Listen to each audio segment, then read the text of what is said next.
Hello, Tim from Fair Play Now on the 2nd of June 2021, and phew, what a hot day it's been today.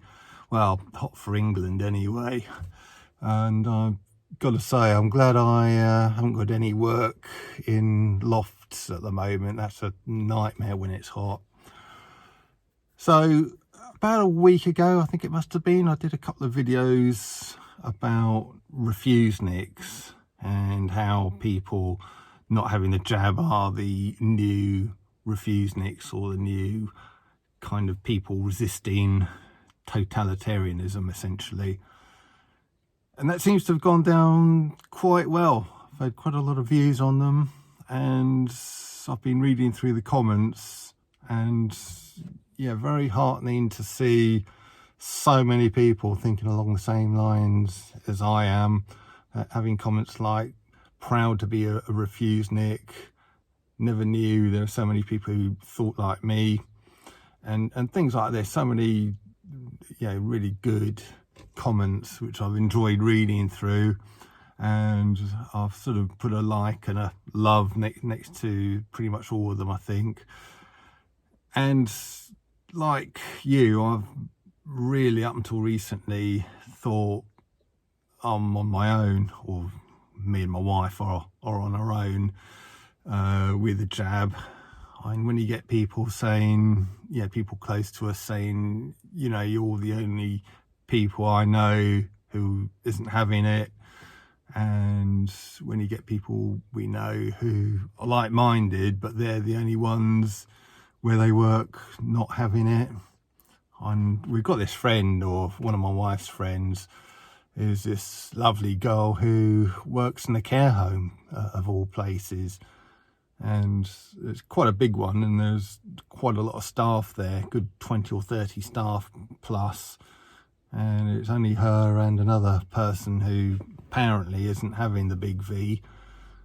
And I think they keep pressurizing her. They just say, well, it could cost you your job, and she's just like, well, okay then, if I'm not going to have it, and if I need to leave, I'll just leave. See ya. And so good on her. And that is brilliant, isn't it? We just need to stand up to these people. And I said earlier in my last video about the rugby player who is getting absolutely hammered by the mainstream press at the moment for being a refusenik, and I just think this is disgusting, absolutely disgusting. And I think this is going to go down as a dark period in British history, or world history really, because it's happening everywhere. But certainly from the British perspective, it's not going to go down as our finest hour, is it? And it really isn't. And I just hope that day comes sooner rather than later. Maybe in 6 months' time, years' time, people will already be looking back and thinking, blimey, things got a bit crazy there, sort of, hardly our finest hour. But I think there's a lot of people out there who can be deeply ashamed of themselves for expecting people to give up their bodily autonomy. I know there's a lot of the placards I saw in London the other day said, my body, my choice. And that's exactly right, isn't it?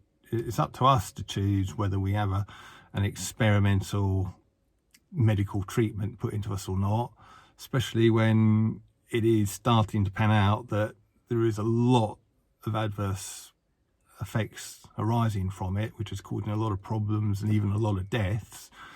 And you can bet your bottom dollar that the official figures are only the tip of the iceberg, because it is hard for people to report these adverse reactions, and a lot of the time people have been persuaded from not doing so. So tip of the iceberg, and I think people are right to sort of refuse to have it, at least in the short term, and well, as far as I'm concerned, in the long term as well.